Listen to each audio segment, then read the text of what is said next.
성경 찾아보시겠습니다. 고린도전서 15장 보시겠습니다.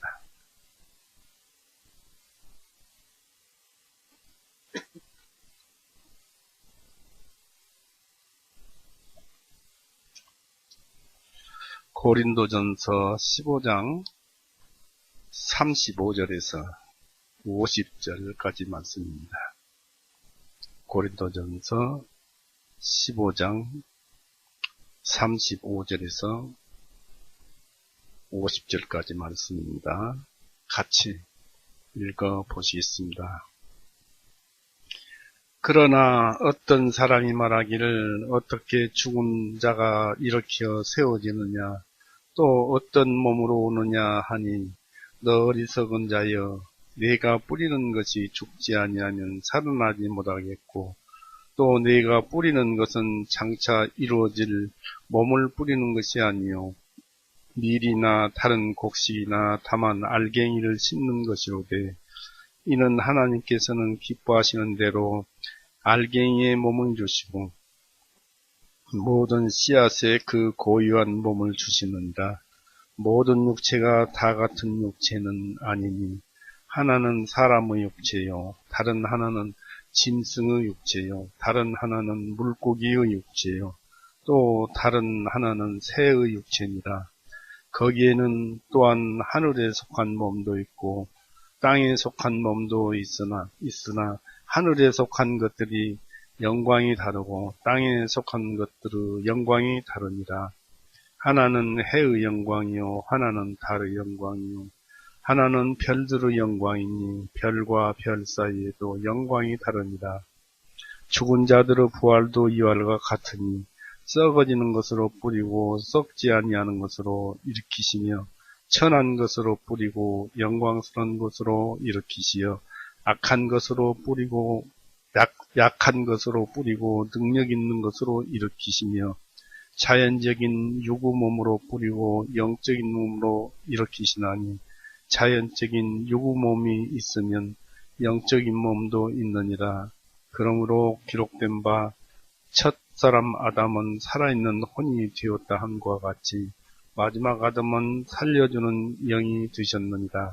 그러나 영적인 것이 첫째가 아니요 자연적인 것이 첫째이며 그 다음이 영적인 것입니다. 첫째 사람은 흙에서 나서 땅에 속하나 둘째 사람은 하늘로부터 오신 주님이시다.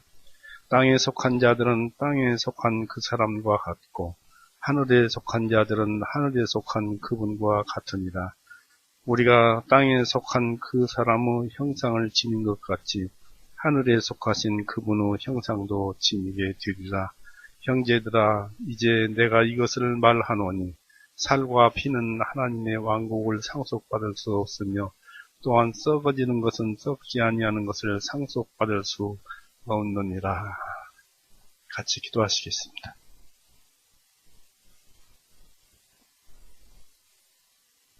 사랑의 하나님 아버지, 항상 우리 위에 은혜를 베풀어 주시며 또 능력으로 우리를 지켜주시고 보호하시며 언제나 주님의 말씀으로 하나님의 복을 우리에게 부어주시오니 참으로 감사합니다. 오늘도 이렇게 저희 교회 형제 자매님들이 모였습니다.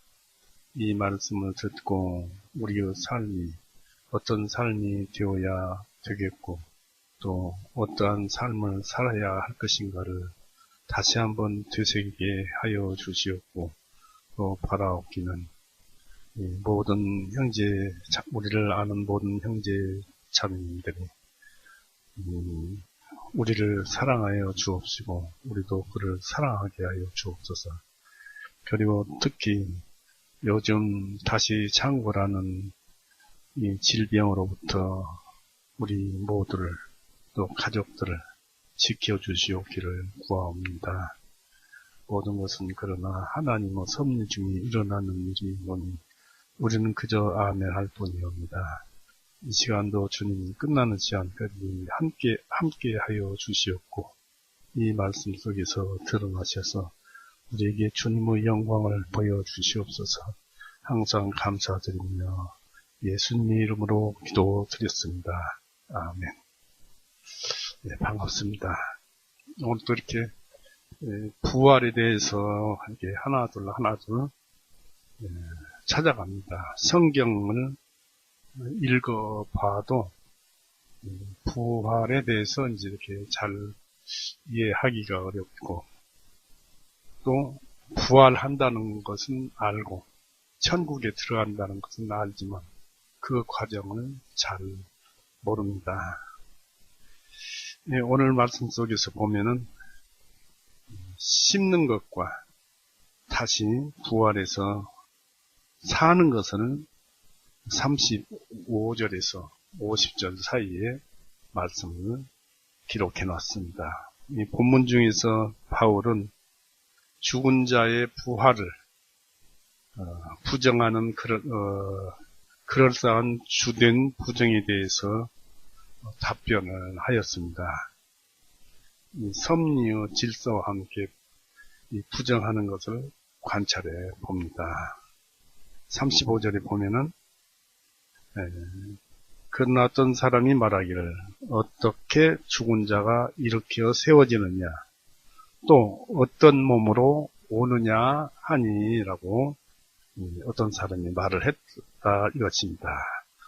여기서 어떻게 죽은 자가 이렇게 세워지느냐, 또 어떤 몸으로 오느냐, 그것이 이제 이방인들 중에서 유행하던 사상이고, 또 사두개인들, 유대인들 중에 부활을 믿지 않는 사두개인들은 죽은 인간을 영생시키며 죽은 자를 다시 살리는 것이 하나님의 능력 범위 내에 있지 않다고 믿은 것 같습니다.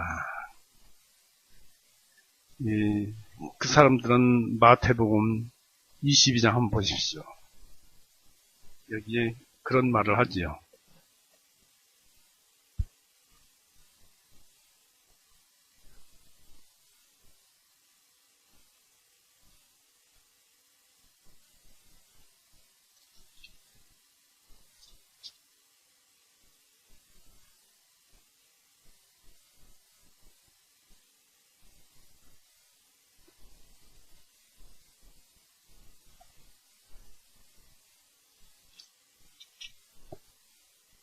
23절을 보십시오. 마태복음 22장 23절. 그들은, 사두개인들은 이렇게 말을 했습니다. 23절에 그날에 부활이 없다 말하는 사두개인들이 주님께 와서 여쭈었습니다. 부활이 없다는 것입니다. 같은 유대교 사람들이라도 사두개파 사람들은 부활이 없다고 했습니다. 죽은 자의 부활을 부정하는 그 고린도 교인들도 이 사두개인들과 같은 생각이었습니다.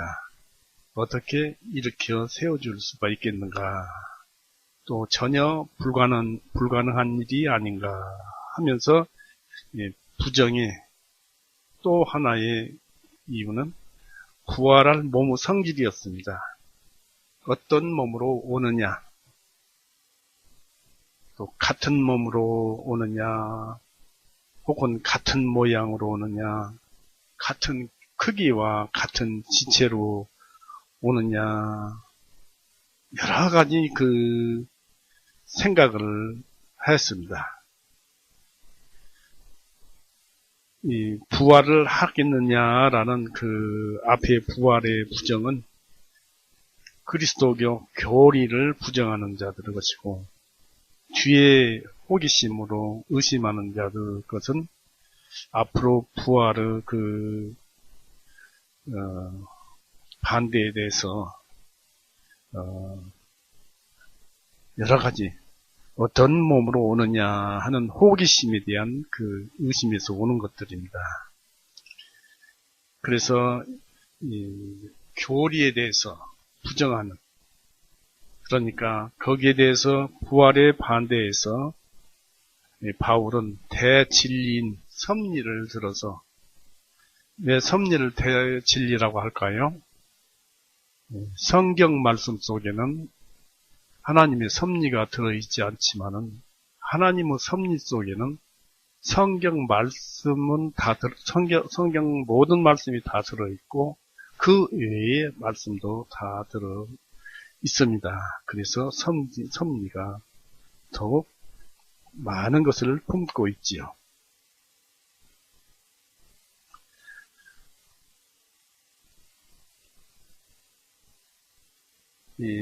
그래서 36절에 좀 말씀이 나오고 있습니다만, 부활할 수 없다는 그 교리의 반대에 대해서 바울은 섭리를 들었어서 매년 씨가 죽고 다시 살아난다라고 합니다. 이것은 하나님의 섭리의 진리입니다. 하나님 말씀도 바울을 통해서 그 말씀을 인용을 했어요. 고린도전서 3장 한번 보세요.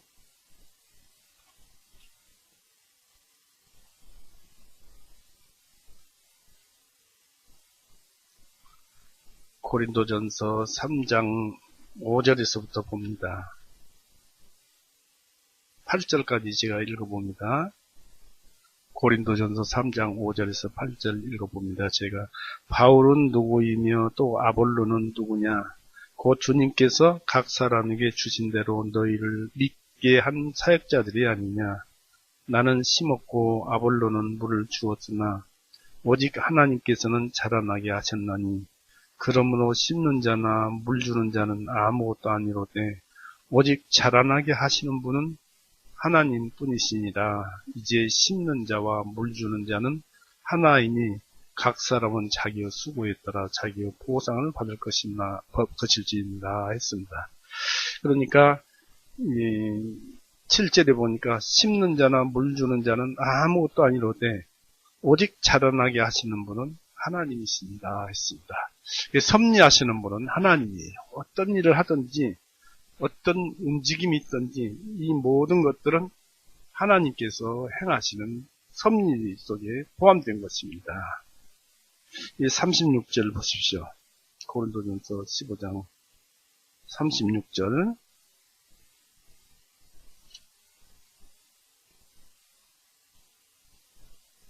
너 어리석은 자여 내가 뿌리는 것이 죽지 아니하면 살아나지 못하겠고, 이 부활 교리에 대해서 가르쳐주고 있는 것입니다. 어리석은 자여 내가 뿌리는 것이 죽지 아니하면 살아나지 못하겠고 했습니다. 이 죽은 자의 부활이 이와 같은 능력으로 일어난다는 것을 의심하는 것은 너무나 연약하고 어리석은 토론입니다. 이 어리석은 자여 네가 뿌리는 것이 죽지 아니하면 살아나지 못하겠고 하였습니다. 즉 우리가 씨를 뿌려서 씨가 죽어서 썩어 없어지는데 그 찰나에 하나님께서 섭리의 신비의 능력을 주셔서 새싹이 나오게 합니다. 이게 참 신비입니다. 이와 같이 사람도 죽어야 다시 살아나는 것이란다. 죽은 뒤에 하나님의 신비의 능력이 다시 사람을 살리는 것이란다. 라고 말씀을 하십니다. 그래서 부활이라는 것은 분명히 있는 것이다. 라고 얘기를 합니다.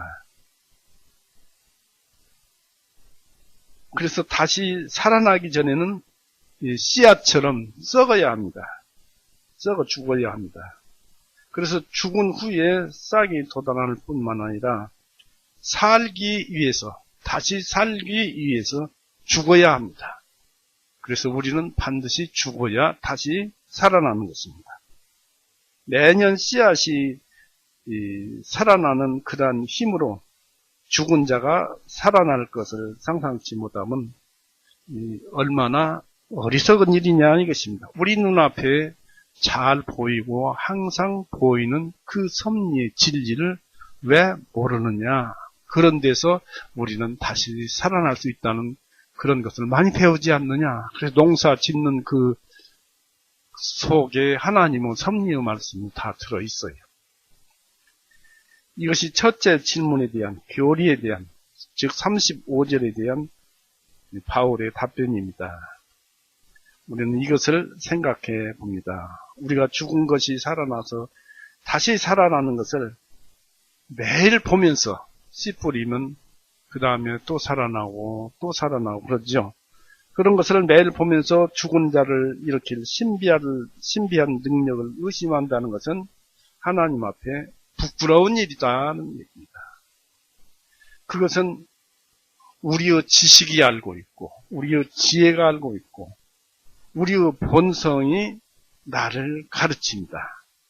그래서 고린도전서 3장 5절에서 8절 말씀 속에서 씨를 뿌리는 자도 물 주는 자도 다 똑같지만 사람이지만은 그것을 자라나게 하시는 분은 하나님이다 라고 했습니다.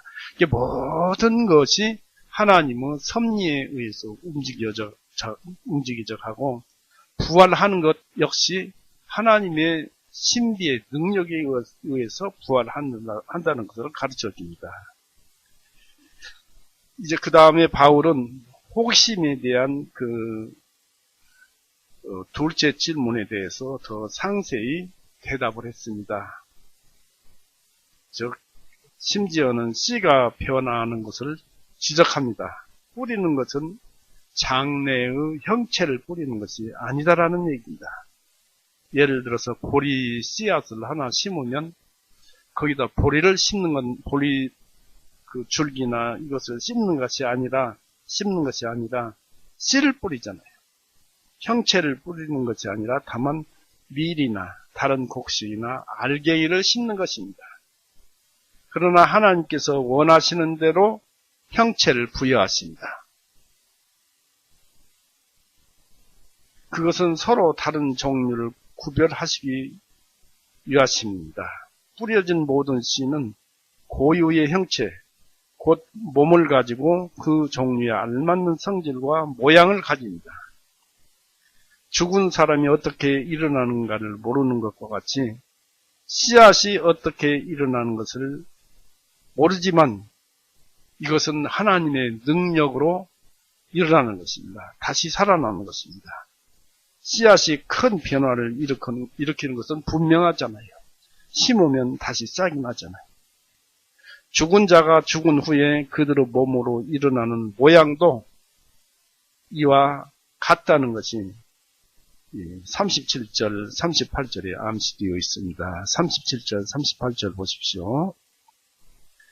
또 내가 뿌리는 것은 장차 이루어질 몸을 뿌리는 것이 아니요 밀이나 다른 곡식이나 다만 알갱이를 심는 것이오되 이는 하나님께서는 기뻐하시는 대로 알갱이에게 몸을 주시고 모든 씨앗에 그 고유한 몸을 주시느니라. 이 말씀이 하나님의 말씀입니다. 전능하신 하나님의 말씀입니다.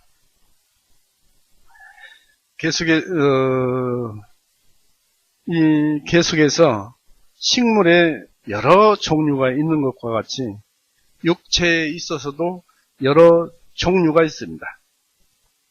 즉 육체의 종류에 있어서 이 39절에서 알다시피 모든 육체가 다 같은 육체는 아니니 하나는 사람의 육체요, 다른 하나는 짐승의 육체요, 다른 하나는 물고기의 육체요, 또 다른 하나는 새의 육체이니라 는 말씀이죠. 모든 종류에는 고유한 형체가 있어서 서로 다른 것입니다. 이 40절에 보면 땅의 육체도 있고 하늘의 육체도 있다 했습니다.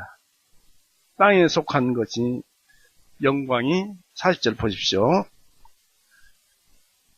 거기에는 또한 하늘에 속한 몸도 있고 땅에 속한 몸이 있으니 하늘에 속한 것들의 영광이 다르고 땅에 속한 것들의 영광이 다르니라 했습니다.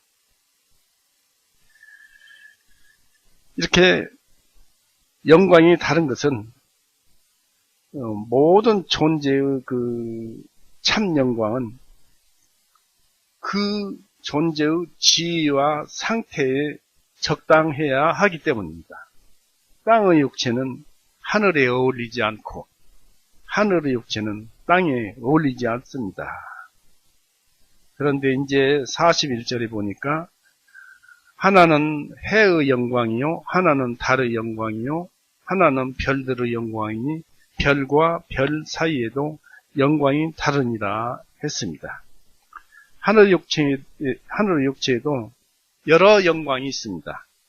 하나는 해의 영광이요, 맑은 물질이 되고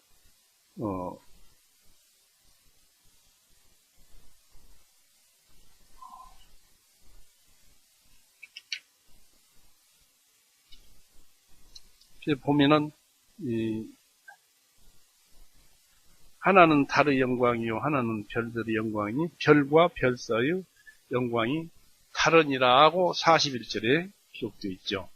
이 모든 것이 이것을 암시해 줍니다. 즉 죽은 자의 부활도 완전히 변화해서 하늘에 적당하게 되며 해와 달과 별들의 영광이 있듯이 죽은 자의 부활도 여러 영광이 있을 것이다 하는 것입니다. 같은 재료에서 여러 종류 식물과 육체를 형성하는 것과 같이 죽은 자의 썩어질 육체를 다시 일으키는 능력도 하나님께 있음을 암시합니다. 즉 사람이 같은 사람이라도 사람마다 얼굴이 다르고 손발이 다르고 모양이 다르고 그러듯이 같은 재료에서 여러 종류 식물과 육체를 형성하는 것과 같이 죽은 자의 썩어질 그 육체를 다시 일으키는 그 능력도 하나님께서 가지고 있음을 암시합니다. 태양과 별들도 지구와 같은 재료로 만들어져 있지만 하나님은 교묘한 섭리의 기술로 만들어져 있는 것입니다. 같은 재료에서 그렇게나 많은 것을 만드시는 분이 죽은 자를 일으킬 수 없겠느냐 이것입니다. 하나님은 영, 육을 만드시는 전능자이십니다. 그분은 참 대단한 분입니다. 돌들로도 떡덩이를 만들 수 있는 분이십니다. 이 부활에 대하여 직접 말을 합니다. 죽은 자들의 부활도 이와 같다라고 42절에 말합니다. 즉 죽은 자들의 부활도 이와 같으니 썩어지는 것으로 뿌리고 썩지 아니하는 것으로 일으키며 했습니다. 썩어질 씨앗에서 식물이 자라나는 것과 같이 몸도 하늘의 육체를 입게 됩니다. 별들의 영광이 다른 것과 같이 다시 사는 육체도 영광이 다 다릅니다. 그러니까 각자의 신앙생활에 대해서 살아온 삶대로 그 영광이 다르다는 얘기입니다. 그래서 43절에 보니까 천한 것으로 뿌리고 영광스러운 것으로 일으키며 약한 것으로 뿌리고 능력 있는 것으로 일으키시며 했습니다. 썩은 것으로 심고 썩지 아니할 것으로 다시 삽니다. 그것은 심어집니다. 땅에 심어집니다. 죽은 자를 땅에 묻는 것은 씨를 땅에 심는 것과 같습니다. 다시 싹이 나오도록 씨앗을 이 세상에, 이 땅에 심는 것과 같습니다. 심지어는 우리 육체는 썩어지며 부서지기 쉽지만 우리가 다시 일어날 때에는 사망의 권세에서 해방되어 다시 썩지 않습니다. 한마디로 영생입니다. 여기서 우리가 한 가지 짚고 넘어갈 것이 있는데요. 될 수 있으면 우리는 죽으면 땅에다 심어야 합니다. 땅에다 묻어야 합니다. 화장장에 가서 불로 태우는 것보다는 땅에 심어야 합니다. 물론 하나님께서는 돌로도 사람이 되게 하실 수 있다는 능력을 말씀하시는 규절이 나옵니다마는 이 손톱을 세상에 깎아서 버렸을 것이고 발톱을 깎아서 버렸을 것이고 어떤 상처가 나서 수술 중에 살을 베어서 내버렸을 것이고 뼈를 내버렸을 것이고 그런 사람 그런 한 부분 속에서 그 DNA는 같으니까 하나님께서 세상에 묻어 있는 그 DNA 속에서 그 능력으로 얼마든지 다시 살리실 수 있을 것입니다. 그러나 하나님께서는 땅에다 심으라는 것입니다. 예를 들면 우리는 죽으면은 무덤에 묻히는 것이 낫습니다. 왜냐하면 옛날 중세 암흑 시대 때 이 로마에서 사람을 형틀에다 묶어놓고 사람을 불로 태워서 횃불로 경기장에서 횃불로 사람을 불을 태워서 사람 타는 횃불로 경기를 했다. 그런 말이 책을 통해서 읽혀지는데 그런 사람들은 다 불태워졌지 않습니까? 그러나 우리는 심겨져야 합니다.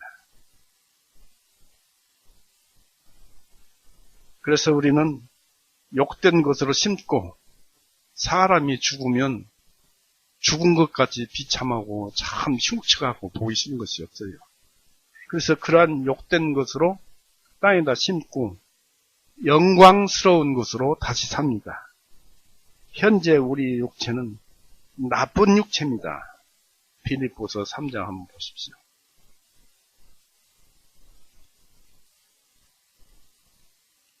빌립보서 3장 21절 보십시오. 21절에 그분께서 능히 모든 것들을 자신에게 복종시키실 수 있는 그 능력의 역사로 우리의 천한 몸을, 더러운 몸을, 천한 몸을 그분의 영광스러운 몸과 같이 변화시키시리라 했습니다.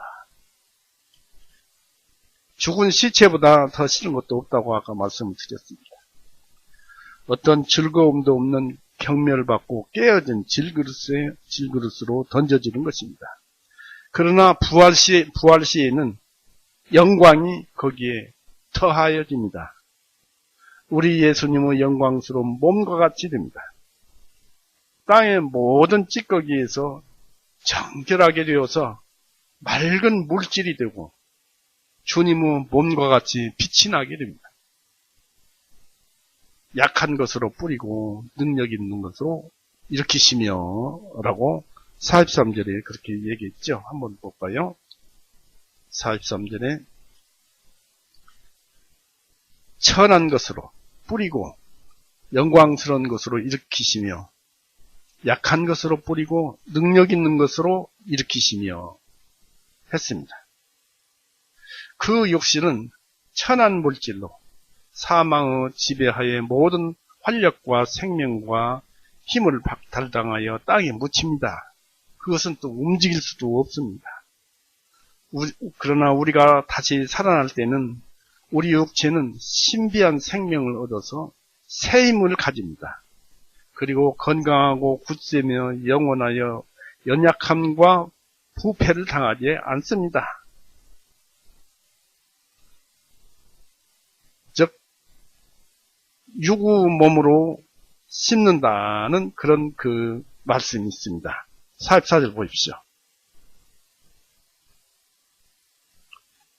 자연적인 육몸으로 뿌리고 영적인 몸으로 일으키시나니 자연적인 육몸이 있으면 영적인 몸도 있느니라 했습니다. 다시 부활한 육신은 부패를 당하지 않습니다. 그러나 여기에서 44절처럼 육신은 육몸으로 심습니다. 즉 동물과 같은 몸은 신비한 상태의 몸과 비교하면 천하고 감각적인 그 쾌락에 적당한 몸입니다. 그러나 우리가 다시 일어날 때는 전혀 다릅니다. 우리의 몸은 신비한 몸이 됩니다. 그렇다고 몸이 영적인 존재가 될 수가 없습니다. 하나님의 세계는 영적인 세계이니까 그 영적인 세계에서 우리 몸이 새로운 몸이 되었다 해서 영처럼 몸이 그렇게 생긴 것은 아닙니다. 왜냐하면 몸은 몸이고 영은 영이기 때문에 그렇습니다. 그래서 상식의 모순이 됩니다. 영과 몸은 한 몸을 이루어야 되는데 상식이 모순이 됩니다. 육체가 육체 아닌 것이 되면 물질이 비물질이 된다는 말이 됩니다. 표현이 비교적으로 그렇게 이해되어야 합니다. 부활 때는 우리의 몸이 최고로 순결해지고 밝고 미나하게 되며 주님처럼 시공을 초월할 수 있고, 비록 그 몸이 영이 되지 않더라도 영과 교제할 수 있는 존재가 될 것입니다. 부활한 우리의 그 부활한 몸은 내 영과 교제가 될 것이라는 것입니다. 지금 현재의 우리의 육신도 내 몸과 교제를 합니다. 배가 고프다고 사인을 머리에 보내면 머리는 몸이 배고픈 줄 알고 식당을 찾아가죠. 이와 같이 그런 교제를 하는데 천국에서는 그런 방법이 아닌 신비한 방법으로 교제가 이루어질 것이다는 얘기입니다. 그래서 무에서 창조하시고 같은 물질에서 여러 종류의 물질을 만드시는 그러한 능력을 가지신 하나님께서 썩어질 생명이 없는 몸에서 불후의 영광스러운 생명의 몸을 만드신 능력이 없겠습니까? 전지전능하신 분. 하나님께서는 모든 것이 가능하십니다.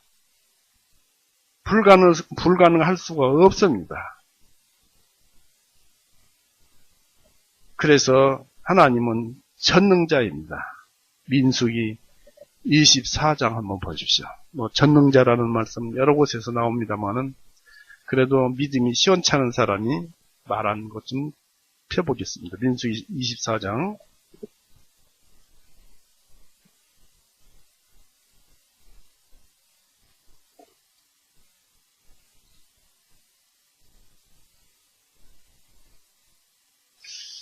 24장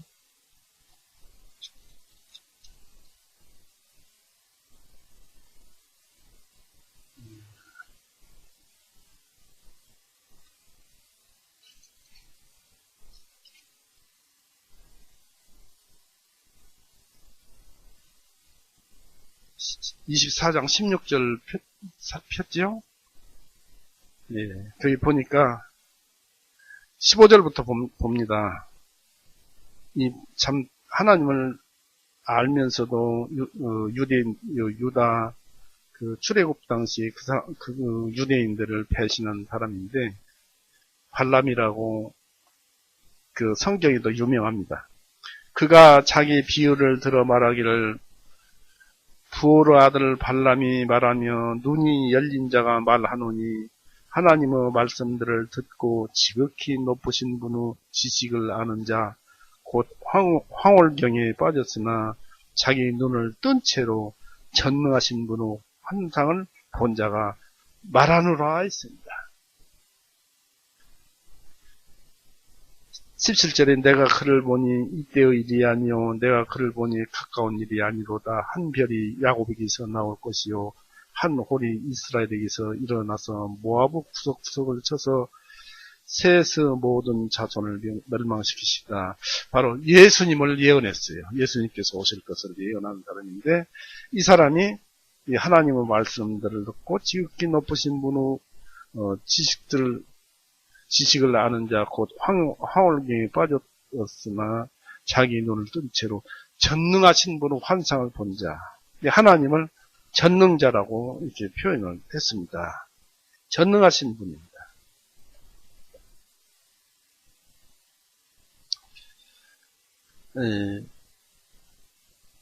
전능하신 분이지만은 우리의 구원은 하나님께서 모두에게 구원을 베풀어 주시는 것이 아니고 죄를 가지고 있었기 때문에 예수님께서 모든 죄를 피 흘리고 죽으셔서 모든 죄를 용서하신 사실을 믿는 자들만 구원을 해 주셨습니다. 아침에 그 카톨릭에서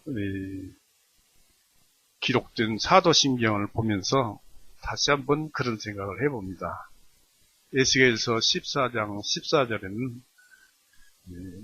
의인이 있지만은 노아 사람으로서 의롭게 되는 사람이 있지만 노아와 다니엘과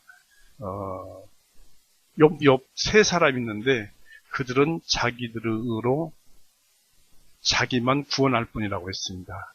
그러니까 사람은 스스로 남을 의지하거나 또 남의 도움을 받고 구원을 받을 수가 없다는 것입니다. 절대적으로 자기가 자기 스스로 구원을 얻어야 됩니다. 그 구원주이신 예수님을 믿어야만 비로소 죄인이 의인이 된다는 것을 우리는 알 수 있는 것이죠. 이렇게 전능하신 하나님께서는 모든 일에 불가능한 일이 없습니다. 그러니까 이 모든 섭리 속에 참 신기한 일이 많잖아요. 모든 것이 하나님의 섭리입니다. 이 바울은 첫째 아담과 둘째 아담의 비교로서 설명을 합니다.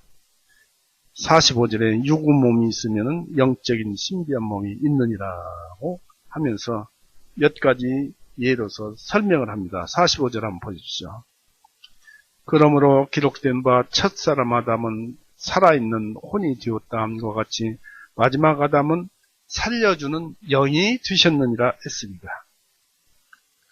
첫째 아담으로부터 이 세상에서 육의 몸을 가진 것과 같이 둘째 아담은 바로 예수님을 가리키는 것인데 둘째 아담에서 영적인 신비한 몸을 기대한다는 것입니다. 이것이 전체의 비유에 내포되어 있습니다. 이것은 이 두 사람이 가진 다른 성질에 일치합니다. 첫사람 아담은 살아있는 혼이 되었다 했습니다. 즉 우리들 자신과 같이 아담과 같은 사람으로 번식하는 능력을 가지고 또 아담보다 더 낫지도 않고 다르지도 않는 그 육신의 몸과 육신의 성질을 가지고 있습니다. 그러나 마지막 아담은 살려주는 영이 되셨느니라 했는데 또 그분은 부활이요 생명이라고 그랬습니다. 바로 예수님을 가리키지요. 요한복음 11장 25절 보십시오.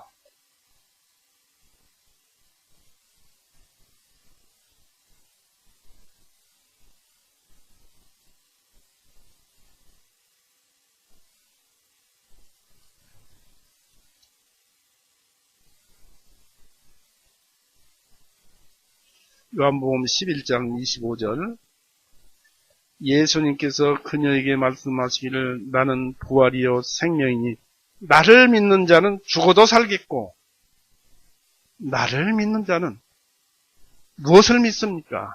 예수님을 믿는 것이죠. 예수님을 믿는다면 예수님을 알아야죠. 그 예수님이 하나님으로 인해서 이 세상에 오셨습니다. 하나님께서 보내셔서 죄인들을 용서하게끔 그 일을 하도록 대속자로 하나님께서 보내셔서 오셔가지고 33년 반 동안 사시면서 마지막 3년 반 공생의 기간을 보내시면서 결국 이 마지막에 피 흘리고 죽으시고 모든 죄를 용서하셨습니다. 그리고 이분이 3일 만에 다시 부활하셔서 하나님 보좌 우편에 가서 앉으셨던 분입니다. 이분이 바로 예수님입니다. 이러한 사실을 믿는 자들, 예수님의 업적을 믿는 자들, 이런 자들이 바로 죽어도 살겠고라는 말씀 속에 포함되는 것입니다. 그러니까 우리의 믿음이 엄청난 그 능력을 가지고 있습니다. 믿음은 구원과 동일한 말인데 구원받기만 하면은 엄청난 그 은혜와 또 믿음으로 인해서 능력을 가진 것입니다. 매일 성경을 보고 듣고 하도 말씀이 이것저것 자주 기록되어 있으니까 항상 보기만 하고 지나치고 오니까 이 말씀의 능력을 하찮게 여기고 생각을 합니다만은 이 믿음이라는 것이 이렇게 위대하고 큰 능력을 가지고 있습니다.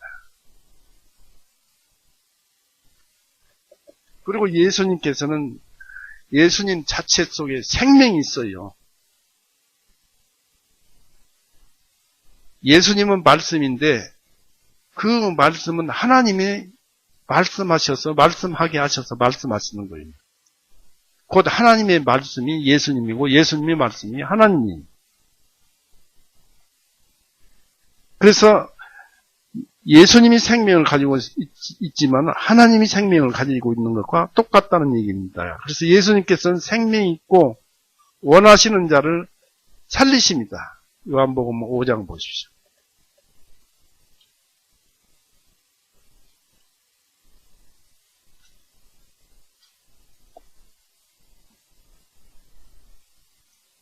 요한복음 5장 21절, 22절입니다. 21절에 이는 아버지께서 죽은 자들을 일으켜 세우셔서 그들을 살리심 같이 아들도 자기가 원하는 자들을 살리기 때문이라. 아버지께서 아무도 심판하지 아니하시고 오직 오히려 모든 심판은 아들에게 맡기셨나니. 심판이 무엇입니까? 마지막 심판이. 예수님께서 너희들의 죄를 다 사했다는 것을 믿었느냐, 믿지 않느냐. 마지막 심판 질문이 그거예요. 믿어졌으면 천국으로 가는 것이고, 다시 사는 것이고, 믿지 않았으면 불 속으로, 지옥으로 던져지는 것입니다. 이 첫째 사람은 땅에서 났으니 흙에 속한 자이거니와 했습니다. 그의 육체는 땅에 알맞습니다. 그러나 둘째, 곧 마지막 아담은 하늘에서 난 주이시니 예수님이시니 라는 뜻입니다. 하늘에서 내려온 자가 땅에게 생명을 줍니다.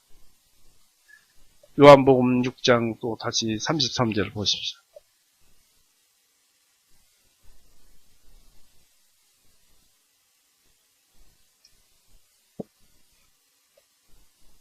(6장 33절)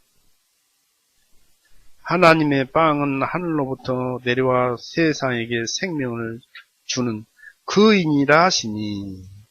바로 이 빵이 예수님의 말씀이에요. 생명을 주는 그이니. 예수님, 생명을 주시는 분이 바로 예수님이다. 그런 얘기입니다. 그래서 우리는 예수님을 믿고 예수님으로부터 생명을 얻었어요. 받았어요. 가지고 있어요. 이런 놀라운 은혜를 우리 영혼은 가지고 있어요. 돈 주고 살 수도 없고 세상을 줘도 그것과는 바꿀 수가 없어요. 온 세상을 다 주어도 내가 가진 생명과는 바꿀 수가 없는 것입니다. 하늘에서 내려온 자는 하늘에 계셨던 자입니다. 바로 예수님은 하늘에 계셨습니다. 그리고 하늘과 땅의 주인이십니다.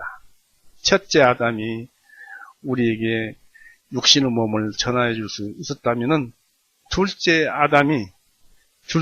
아담이신 예수님이 우리의 몸을 신비한 몸으로 만들 수가 없겠느냐 이것입니다.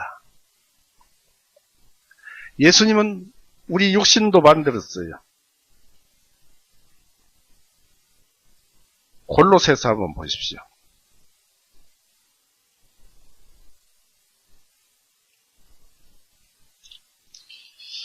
골로새서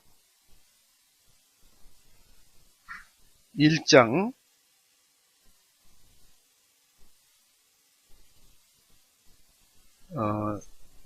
9절서부터 읽어보겠습니다. 이해하기 쉽게 길게 읽겠습니다. 9절에 골로새서 골로새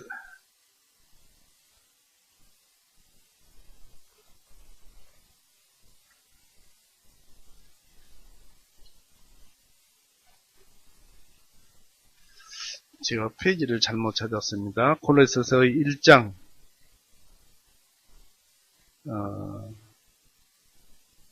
15절서부터 보시겠습니다. 여기서 그분은 예수님을 말을 하죠. 그분은 보이지 아니하시는 하나님의 형상이시요 예수님을 가리킵니다.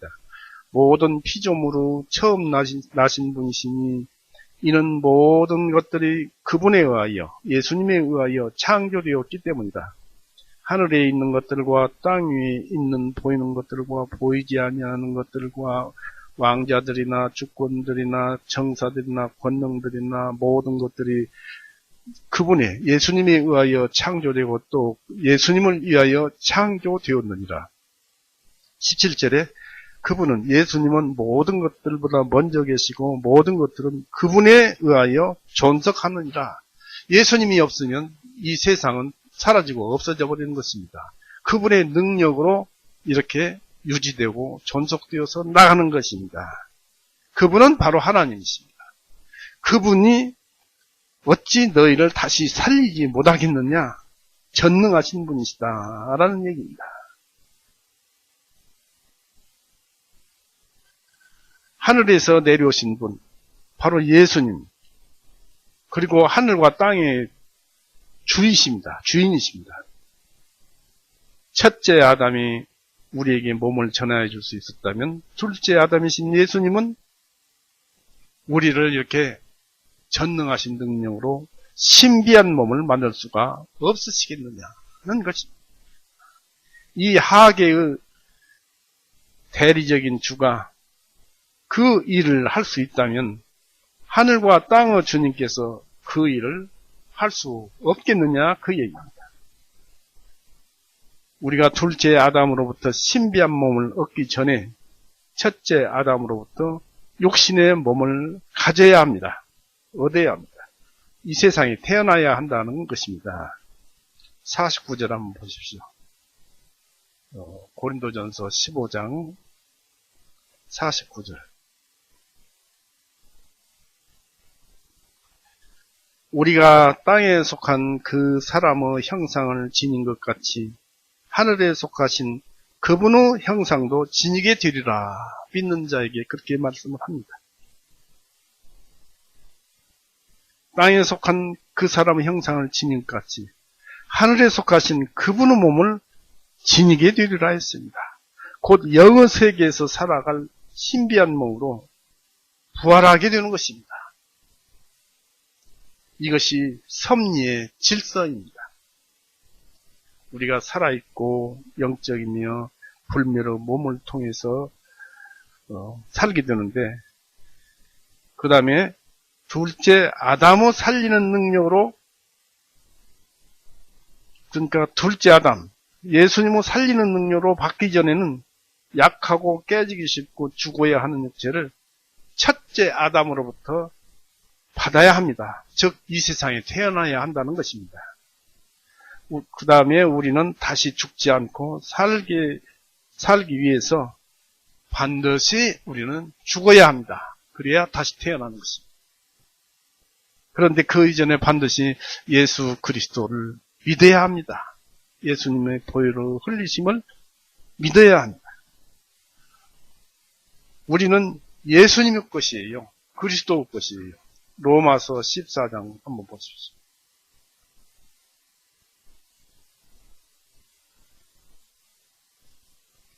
로마서 14장 8절에 보시면은 이는 14장 8절에 이는 우리가 살아도 주님을 위하여 살고 우리가 죽어도 주님을 위하여 죽나니 그러므로 우리가 살든지 죽든지 주님의 것이로다 했습니다. 그러니까 우리가 살든지 죽든지 주님께서 섭리하시고 주님께서 이 세상을 꾸려나가니까 그 안에서 사니까 살든지 죽든지 주님 것이다는 얘기입니다. 내 것이 아니다. 그러니까 예수님께서 우리에게 가르쳐준 복음을 믿어서 영생을 얻었으면서도 주님의 것이다 라는 것입니다. 그것이 참 주님의 것입니다. 그렇지 않으면 지옥 가는 것이죠. 이처럼 우리가 예수님 것입니다. 그래서 그리스도 안에 있는 참다운 그 신자는 육신의 몸을 가진 것과 같이 영 세계에 알맞는 신비한 몸을 가질 것도 그만큼 확실합니다. 우리는 첫째 아담을 닮아서 땅에 속했으며 둘째 아담을 닮아서 하늘에 속해 있습니다. 육신의 몸을 가진 확실성만큼 내 영의 거듭난 내 영혼의 몸을 가질 것입니다. 그리스도 안에서 죽은 자들은 다시 살 뿐 아니라 영광스럽게 변화한다 했습니다.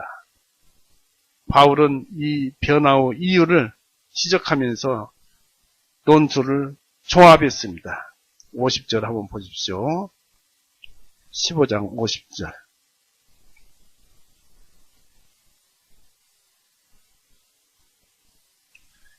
형제들아, 이제 내가 이것을 말하노니 살과 피는 하나님의 왕국을 상속받을 수 없으며 또한 썩어지는 것은 썩지 아니하는 것을 상속받을 수 없느니라 했습니다.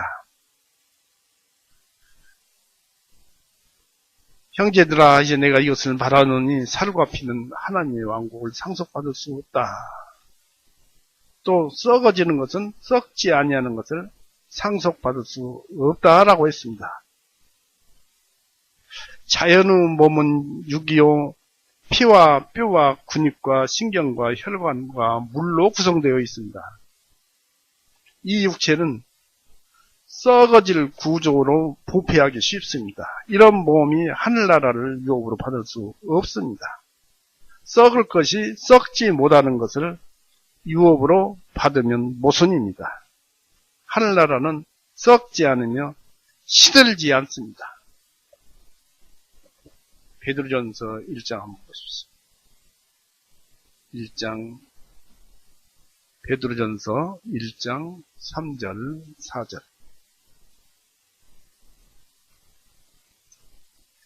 복되시도다 하나님 곧 우리 주 예수 그리스도 아버지시여 그분께서 자신의 풍성하신 긍휼을 따라 죽은 자들로부터 예수 그리스도 부활하심을 통하여 우리를 다시 태어나게 하시어 살아있는 소망에 이르게 하시며 썩지 아니하고 더럽지 아니하며 시들지 아니하는 상속을 받게 하신 것이요 곧 너희를 위하여 하늘에 간직해 두셨으니 했습니다. 우리의 새롭게 다시 태어날 몸을 하늘에 간직하셨으니 라고 합니다. 그러니까 죽었다가 다시 살아난다는 것입니다. 썩지 않은 이것이 어떻게 육과 혈로서 소유되겠습니까?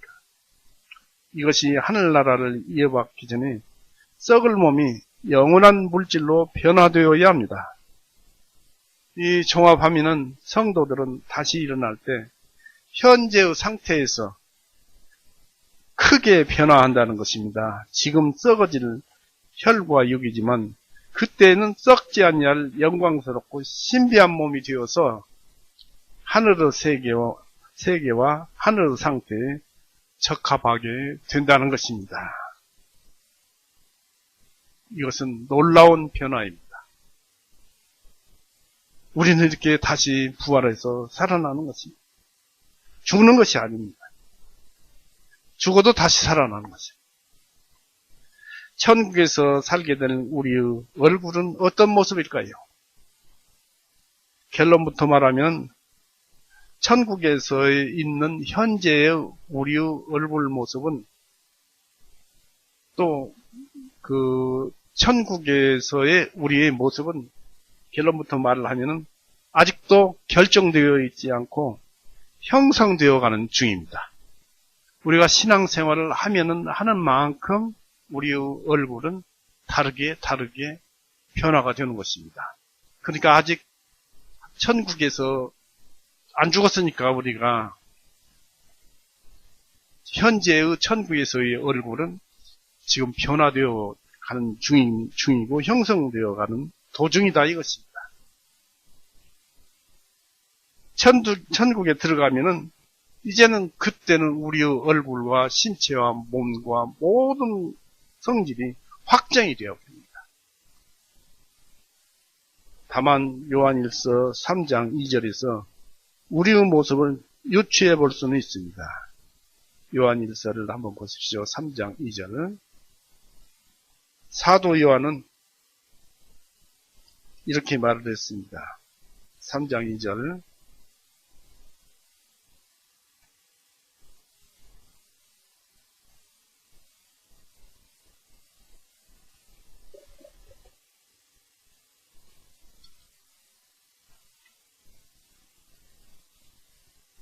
(3장 2절에) 사랑하는 자들아, 이제 우리는 하나님 아들들이라. 장차 우리가 어떻게 될지는 아직 나타나지 아니하나 주님께서 나타나실 때 우리가 그분과 같게 될 줄을 아나니, 이는 우리가 그분을 계신 그대로 볼 것이기 때문이라 했습니다. 예수님을 계신 그대로 볼 것이기 때문이라 했습니다. 그런데 예수님은 전능자이십니다. 무궁무진하고 모르는 것이 없고, 그런 분을 어떻게 우리가 속속들이 할 수 있겠습니까? 하나님께서 모세에게 나는 나인이라고만 가르쳐 주셨잖아요. 물어봐야, 하나님께서 아무리 가르쳐 줘봐야 알아듣지도 못하고, 인간이 물어봐야 알지도 못하고, 그런데 어떻게 예수님을 온전히 다 볼 수 있겠습니까? 그저 기절할 뿐이죠. 그래서 그러나 유추해 볼 수 있다는 것입니다. 계신 그대로 볼 것이라. 이 주님을 가장 사랑받았던 사도 요한은 그렇게 말을 했습니다. 사랑하는 자들아, 이제 우리는 하나님의 아들들이라. 장차 우리가 어떻게 될지는 아직 나타나지 아니하나 주님께서 나타나실 그때 우리가 그분과 같게 될 줄을 아나니, 이는 우리가 그분을, 예수님을 계신 그대로 볼 것이기 때문이라. 있는 그대로 본다는 것입니다. 먼저 고린도전서 13장 9절 12절 보십시오.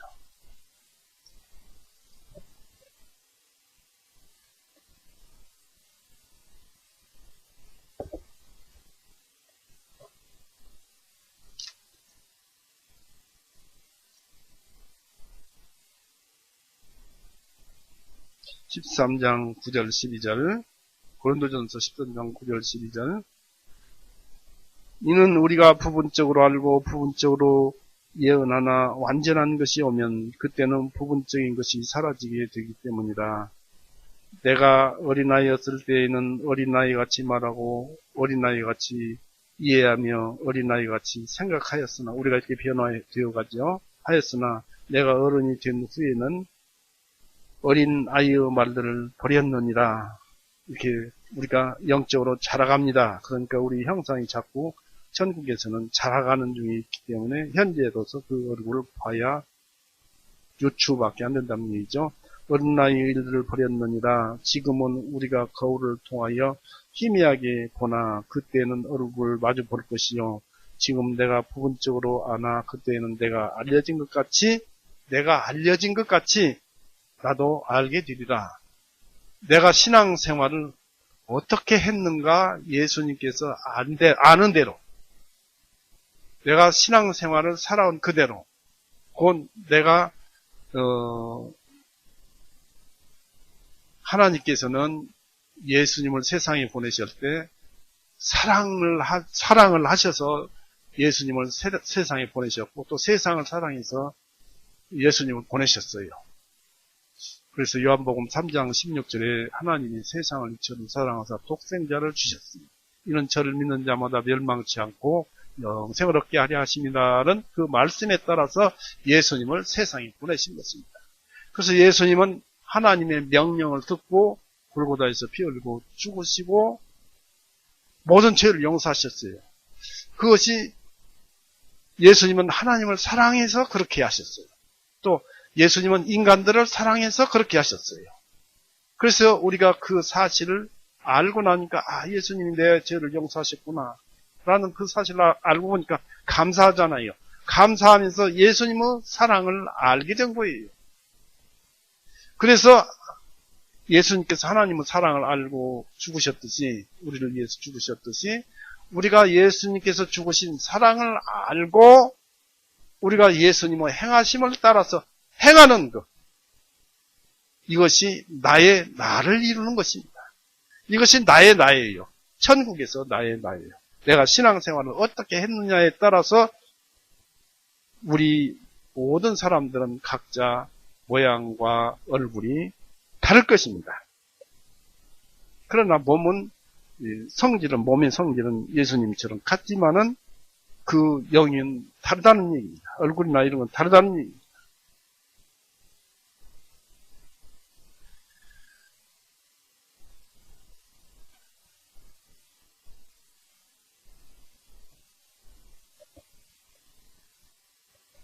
그래서 우리는 그런 것을 알아봤습니다. 신앙생활을 하는 것이 우리의 열매요, 우리의 얼굴이요, 우리의 몸이라는 것을.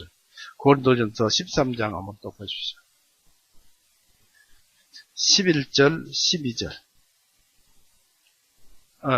금방 읽었죠? 예, 읽었습니다.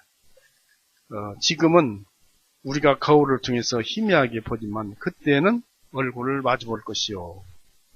지금은 내가 부분적으로 하나 그때는 내가 알려진 대로 나도 알게 되리라 하였습니다.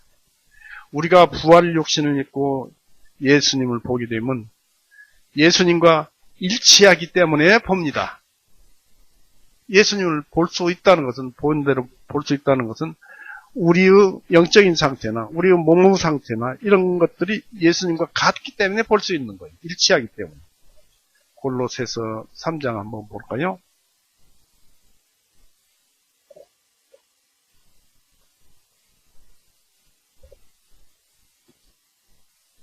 골로새서 3장 4절.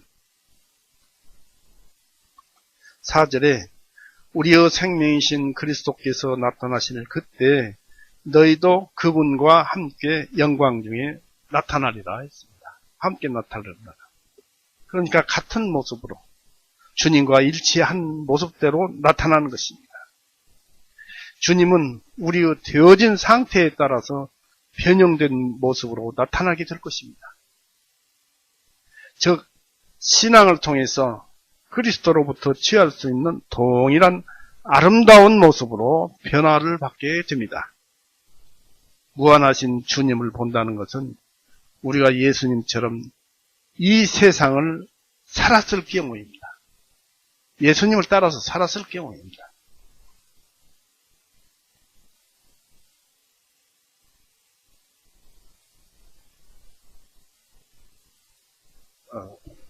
그러니까 다시 말씀드린다면 우리가 예수님을 온전히 다 100% 있는 그대로를 안다면, 무한한 예수님을 본다는 것은 예수님께서 이 세상에 오셔서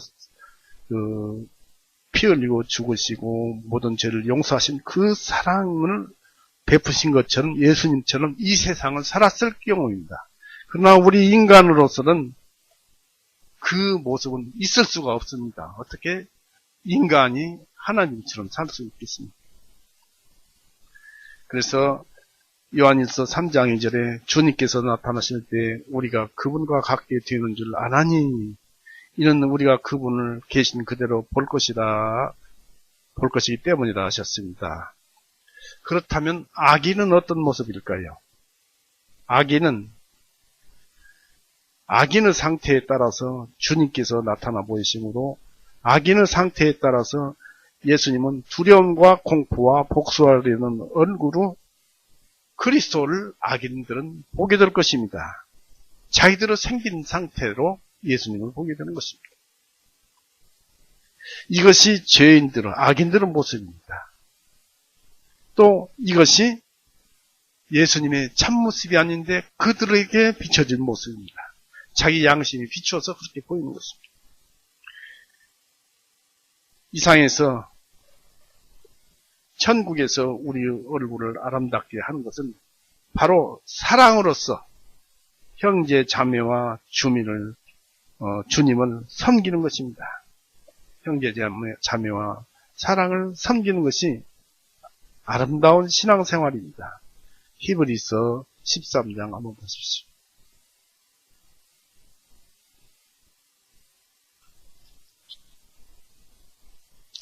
13장 13절에서 14절, 히브리서 13장 13절 14절.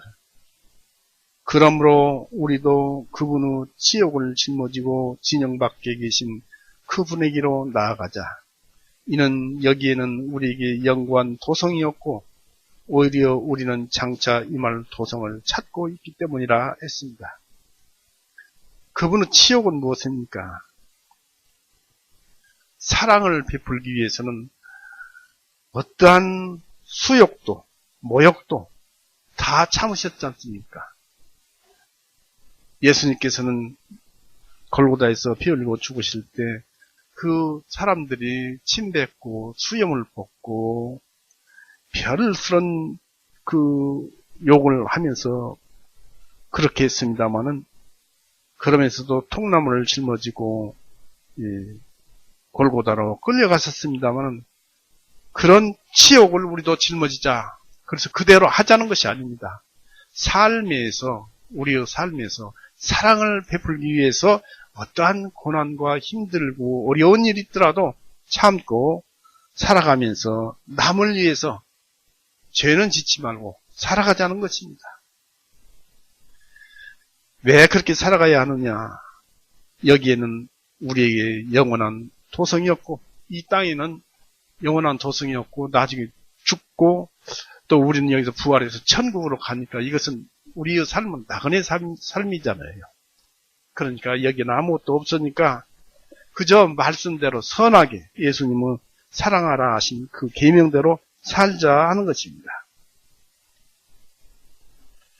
그래서 아직은 우리의 모습이 만들어져가는 과정이어서 그날에 예수님은 그 심판 이후의 그날에 분명하게 나타날 것입니다. 우리는 그날을 기다리십시다. 이 귀절 한 귀절 읽고 마치겠습니다.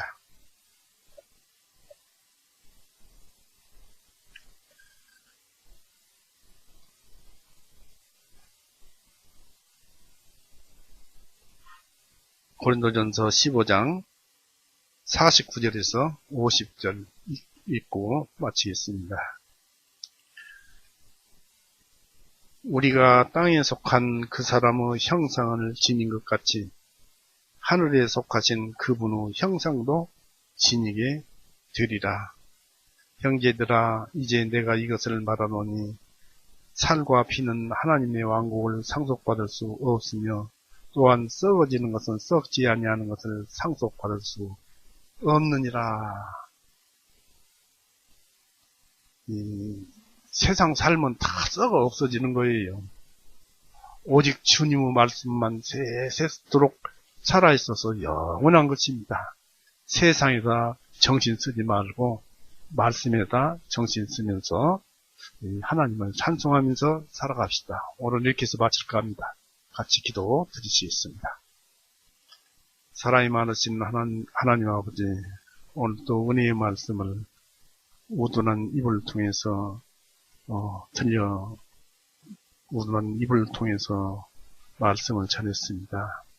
부족한 것은 주님께서 채워주셔서 온전히 주님의 부활의 말씀을 깨닫게 하시고, 또 우리가 특히 기억해야 할 것, 모든 복음에는 예수님께서 피 흘리고 죽으시고 3일 만에 부활했다는 여기까지가 온전한 복음인 줄 알게 하여 주시옵소서. 혹자들은 그저 죄사함 받았다 하는 데서 복음이 끝나는 걸로 합니다마는 예수님의 부활 신앙을 온전히 배워서 이로 말미암아 우리는 죽어도 산다는 담대함과 강건함으로써 신앙생활을 해나가게 하는 그 능력이 있는 줄 압니다. 주님께서 오늘 그 능력을 우리 교회 형제 자매님들에게 전해주시옵고, 삶에 있어서 아무것도 두려워하지 말고 또 어려워하지 말고 근심과 걱정도 하지 말게 하여 주옵소서. 그저 주님만 의지하고 따라갈 뿐입니다. 이 한 시간을 주셔서 감사합니다. 예수님의 이름으로 기도 드렸사옵나이다. 아멘.